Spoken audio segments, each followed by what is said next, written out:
Bertemu kembali perentasan berita edisi 1433. Saya Zawaz Yusof dan antara paparan utama.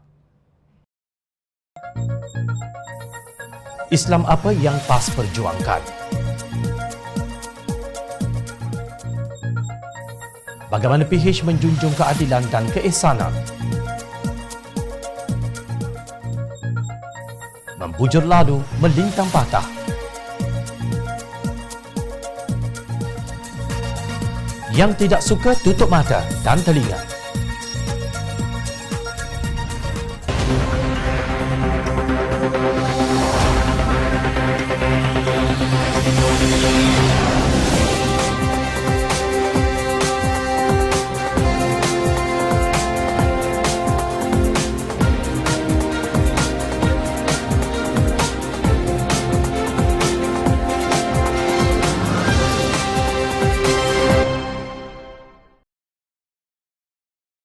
Assalamualaikum dan salam sejahtera.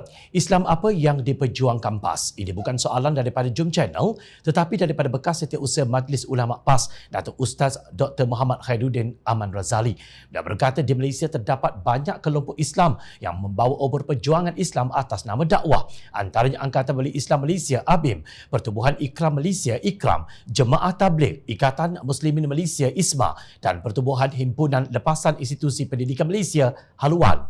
Dari sudut politik, kepartian masing-masing menyokong parti yang pelbagai, sama ada UMNO, Keadilan, Amanah atau PAS, kata Muhammad Khairuddin. Beliau mempersoalkan sama ada PAS berhasrat untuk menafikan perjuangan pertubuhan Islam berkenaan kerana perbezaan fikrah politik. Maka adakah PAS ingin menidakkan perjuangan Islam pelbagai kelompok Islam ini kerana perbezaan warna politik kepartian? Dari sudut politik Islam pula, pelbagai parti mendokong cita-cita politik Islam dengan mencatatkannya dalam perlembagaan parti seperti UMNO dan juga Amanah. Adakah ingin mendakwa hanya PAS mendokong politik Islam dan menafikan cita-cita politik Islam parti lain? Soalnya, Muhammad Khairuddin yang pernah bermati-matian mempertahankan PAS kini menyelar sikap permusuhan pimpinan parti itu terhadap pejuang Islam selain daripada partinya. Dalam masa PAS mendakwa perjuangan Islam, PAS telah menanam agenda perpecahan kalangan umat dengan meletakkan hanya kelompoknya memperjuangkan politik Islam dan mencemuh kelompok lain yang berbeza, ujarnya. Menurut beliau, gejala perpecahan yang didorong oleh sikap permusuhan sesama Islam ini telah menjejaskan hubungan kekeluargaan yang dilarang oleh Allah Subhanahu Wa Taala. PAS membawa agenda memusuhi parti politik berbeza sehingga berlaku di peringkat ahli-ahli terputusnya hubungan silaturahim di kalangan ahli keluarga yang diwajibkan oleh Allah untuk disambung. Persaudaraan Islam juga terputus dengan berlakunya fenomena benci-membenci, saling mencemuh, saling menyindir dan mengecam, malah ada yang memaki hamun kerana berbeza platform parti, tegas Muhammad Khairuddin. Ahli Majlis Ulama UMNO itu juga menempelak PAS yang tidak memperjuangkan Islam sebenarnya kerana menjadi punca perpecahan dalam persaudaraan dan terbentuknya akhlak yang buruk di kalangan remaja. Tidakkah semua itu diharamkan oleh Allah? Tidakkah sebenar-benar perjuangan Islam ialah perjuangan yang menyatukan golongan berteringkah, mendamaikan dua saudara dan mengikat hubungan rahim? Adakah kita sebagai Muslim meredai fenomena kehilangan akhlak dan adab sebegini yang berlaku secara berleluasa di media sosial, termasuk di kalangan generasi muda? Bidasnya, Muhammad Khairuddin juga mengingatkan pemimpin-pemimpin politik bahawa mereka bertanggungjawab menegur dan mendidik ahli parti masing-masing dengan akhlak mulia seorang Muslim dan warga Malaysia. Benar seperti kata Mufti Pulau Pinang, Datuk Seri Dr. Wan Salim Wan Muhammad Nur, bahawa parti Islam adalah rekaan manusia dan bukan bersifat suci atau sakral. Lalu ia tidak mengikat seseorang Muslim. Maknanya, dosa atau menjadi kafir mana-mana orang Islam tidak boleh dikaitkan dengan sokongan terhadap parti Islam atau kerana mengundi parti lain. Bagaimanapun, kebebasan memilih parti itu tidak bermakna umat Islam boleh mengundi sesiapa sahaja, termasuk pihak yang memusuhi Islam.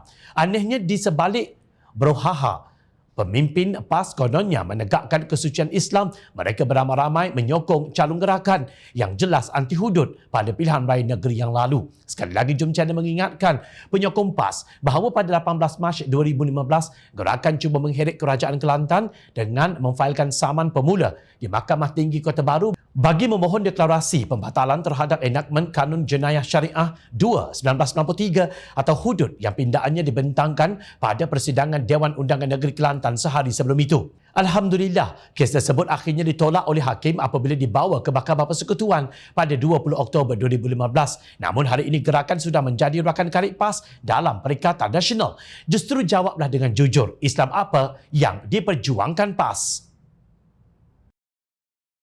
Ajaran Islam mengutamakan keadilan dan keihsanan. Jika kedua-dua nilai tersebut diterapkan dalam tadbir urus negara, kita tidak akan melihat lagi kemungkaran dan kezaliman yang berakar umbi daripada perbezaan kaum dan agama. Kepelbagaian adalah ciptaan ilahi yang wajib diterima oleh seluruh umat Islam kerana Allah Subhanahu Wa Taala tidak menciptakan manusia ini sama dari segi bentuk dan rupa. Bagaimanapun Allah Subhanahu Wa Taala menetapkan supaya umat Islam berlaku adil kepada semua insan tanpa mengira kaum dan agama, seperti firman-Nya dalam surah An-Nahl ayat 90 yang bermaksud, sesungguhnya Allah menyuruh kamu berlaku adil dan berbuat kebajikan, memberi bantuan kepada kerabat, dan Dia melarang melakukan perbuatan keji, kemungkaran dan permusuhan. Dia memberi pengajaran kepadamu agar kamu dapat mengambil pelajaran. Maknanya, meraihkan kepelbagaian itu tidak bercanggah dengan Islam, tidak perlu slogan berdegar-degar umpama tong kosong.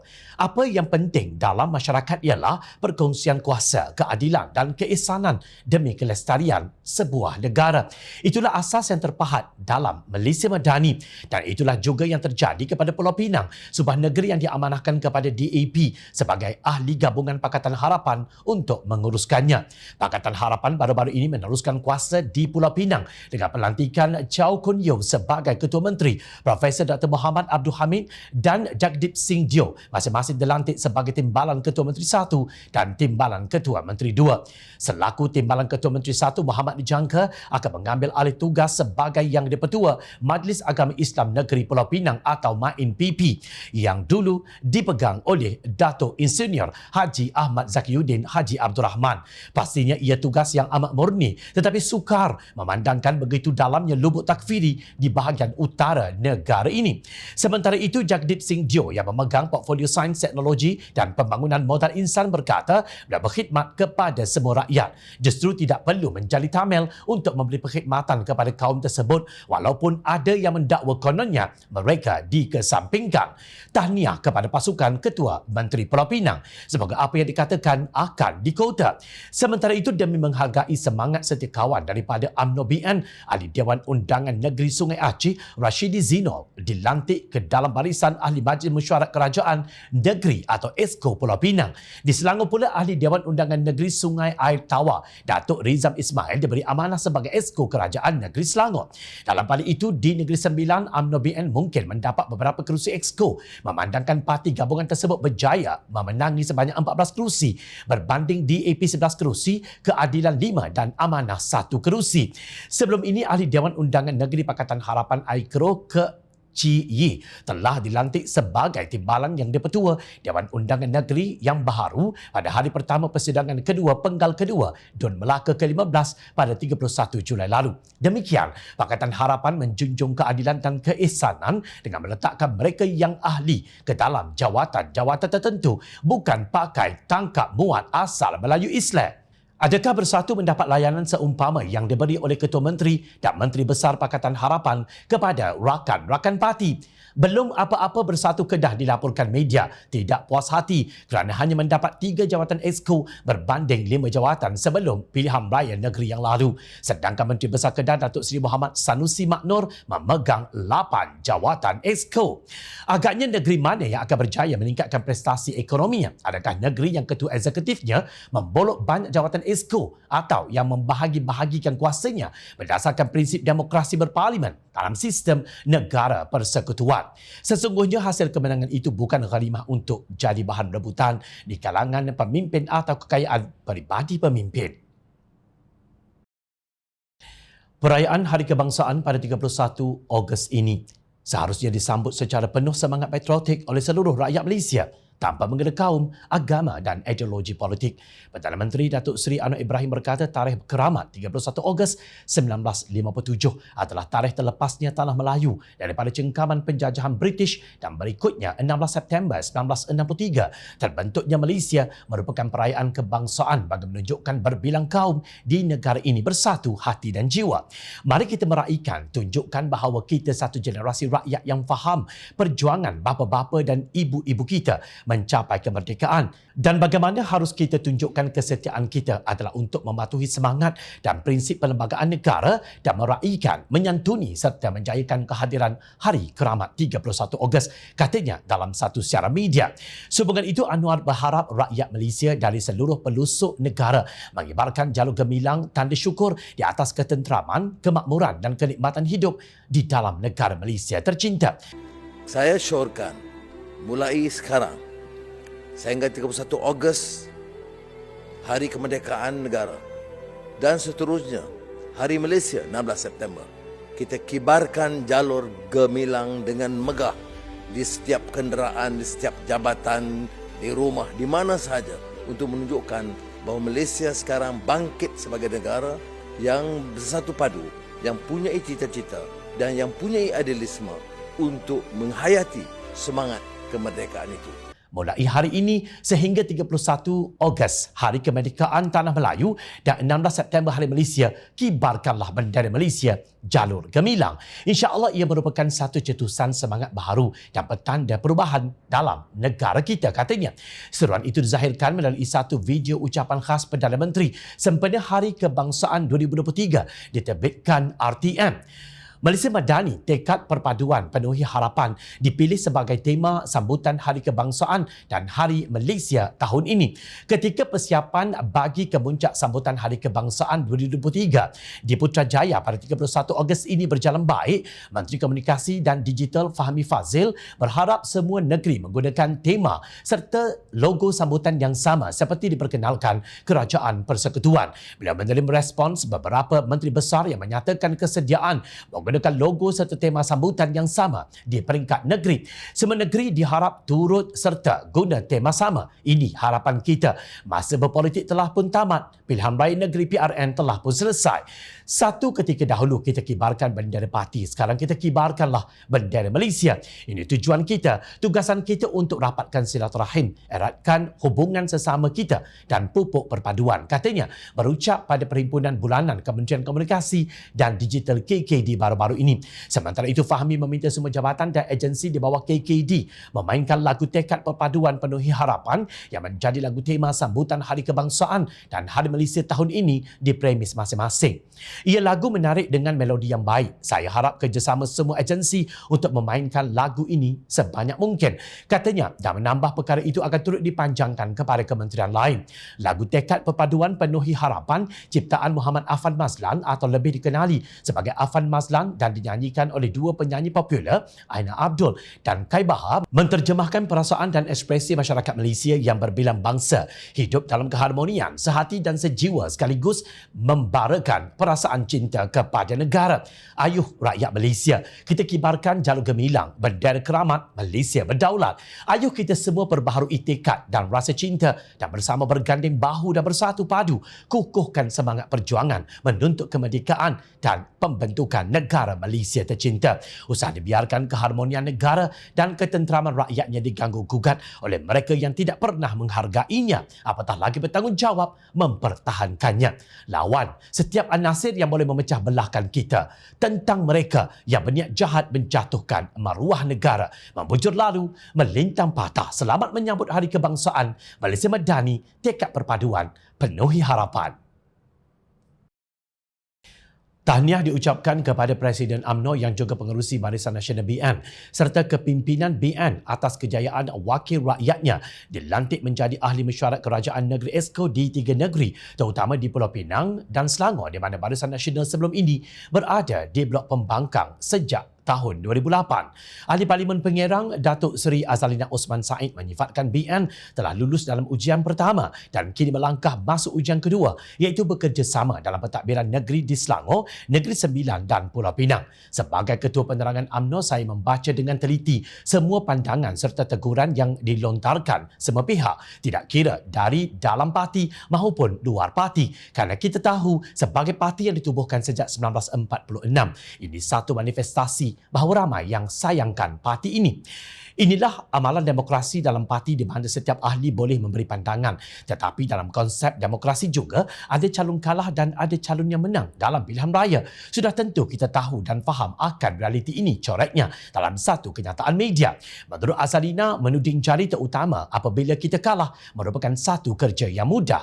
Dalam pilihan raya, kalah satu undi tetap kalah, menang satu undi tetap menang. Mungkin kita boleh beri contoh. Jika kita kalah ketika bertanding untuk jawatan yang dipertua PIBG, usahlah kita bakar dan runtuhkan sekolah itu. Ketua UMNO bahagian Pengerang dan Ketua Penerangan UMNO Malaysia itu turut berkata, ada parti politik berbola di tangga mahkamah dan ada yang masih di tangga mahkamah malah bertahun bergolak dengan pihak keselamatan. Namun ahlinya tetap teguh dan merapatkan saf serta berterusan meletakkan keyakinan terhadap pemimpin mereka. Dan hari ini parti-parti berkenaan telah berjaya memerintah negara selepas PRU 14. Mereka yakin kepimpinan parti akan bawa kejayaan. Pelik dan ajaib sebenarnya ketika calon dikemukakan, ianya diterima malah bersorak di dalam Dewan. Bahkan ketika watikah diberi, pengerusi BN dipuji. Hakikatnya, kita meletakkan calon di 108 kerusi yang berpotensi menang dan berpotensi kalah. Realitinya, itulah sistem demokrasi pilihan raya. Sebenarnya bagi kepimpinan Barisan Nasional, parti boleh saja ambil jalan mudah, iaitu fokus kepada kerusi-kerusi yang mudah menang atau di negeri-negeri yang kita tahu telah menerima dan faham formula perpaduan di peringkat kerajaan pusat. Tetapi ketika kita mengemukakan 108 kerusi untuk ditandingi, tiada siapa berungut, malah ada juga yang merasakan jumlah itu tidak cukup. Tetapi hari ini ada pula suara-suara sinis yang apabila ada kerusi yang kalah, suara-suara ini tidak pula kedengaran ketika watikah diserahkan. Pengerusi BN sendiri beri kebebasan kepada Perhubungan Negeri dan ketua bahagian dalam pemilihan calon yang difikirkan layak. Sebab itu saya katakan, ia tanggungjawab bersama, tegas beliau. Dalam pilihan raya negeri PRN yang lalu, tidak semua kawasan DUN yang ditandingi calon BN sempat dikunjungi pengerusi BN untuk membantu kempen dalam tempoh singkat itu. Tetapi realitinya ada kawasan yang tidak dikunjungi pengerusi. Calon Barisan Nasional tetap dipilih pengundi sebagai wakil rakyat mereka. Contohnya, bagi DUN Juasih di Negeri Sembilan. Memang mudah untuk mendesak pengerusi BN mengundur, tetapi BN adalah satu institusi. Kenapa segalanya diletakkan di bawah pengerusi? Walhal bukan pengerusi yang bertanding pada PRN yang lalu. Paling penting sebenarnya dalam mana-mana pilihan raya, formula kemenangan ambil kira faktor calon, pengundi serta cabaran. Apa yang perlu kita ubah bukan presiden, tetapi cara bagaimana kita bekerja dan menggerakkan kempen. Tambah Azalina lagi, antara cabaran utama yang masih ketinggalan ialah peperangan saraf di platform digital. Pendekatan konvensional bersemuka tidak lagi menjadi tunjang utama. Kempen hingga ada ceramah fizikal tidak mendapat sambutan. Walhal kempen sebenar adalah di platform digital. Barisan Nasional sendiri perlu faham dan akur bahawa kita menghadapi defisit pengetahuan dan penguasaan platform digital. Pada ketika pihak lawan berbelanja tanpa had menggunakan platform-platform itu bagi mempengaruhi pengundi. Kita tidak ada peraturan maupun undang-undang yang boleh menyekat propaganda tanpa had. Pihak lawan menggunakan dana yang begitu banyak di platform digital kerana penyedia platform berpengkalan di luar negara. Berlangkah ke hadapan, Barisan Nasional perlu bersedia untuk berubah menjadi parti yang lebih mahir dan memiliki pengetahuan menguasai teknologi digital, dan kerajaan perpaduan juga perlu bersedia dengan penguasaan perang saraf di platform digital. Ujarnya tuntas. Adalah penting untuk ditegaskan gabungan ini bukanlah satu kesatuan yang sempurna. Namun ada ruang untuk pembaikan dan yang pasti kerajaan perpaduan ini dibina dengan mencari titik persamaan demi agama, bangsa dan negara. Dan sudah tentu bagi UMNO sendiri, parti ini akan terus menjadi suara dalam kerajaan perpaduan selari dengan perjuangannya, iaitu melindungi agama Islam sebagai agama persekutuan, hak-hak bumi putera, Raja-Raja Melayu dan bahasa Melayu sebagai bahasa kebangsaan.